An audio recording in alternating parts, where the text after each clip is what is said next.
Hello, Darling District 18, and welcome to Dear Darling. The goal of this video series is to answer your questions while also spreading awareness on how to resolve any issues you might have.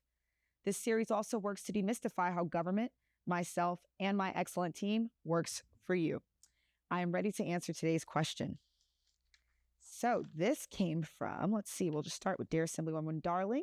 I hope this message finds you well. It absolutely does. I'm writing to share the plight of my dear grandmother, Mrs. Johnson of Lakeview.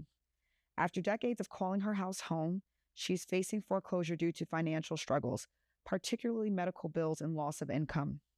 It breaks our hearts to see her in this situation. How can your office navigate this process and ensure she retains her dignity and stability?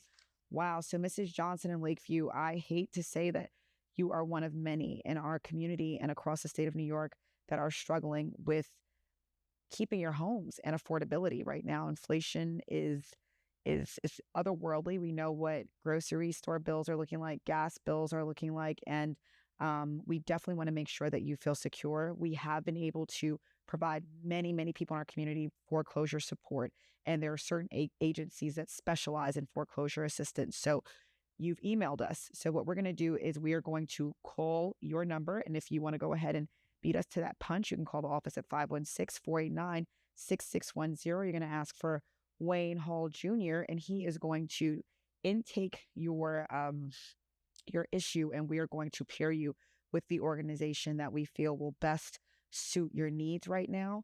One of the places that we work with often are the Long Island Housing Services, and we just want to make sure that, again, our constituents are connected to the resources, because there are a lot of resources out there.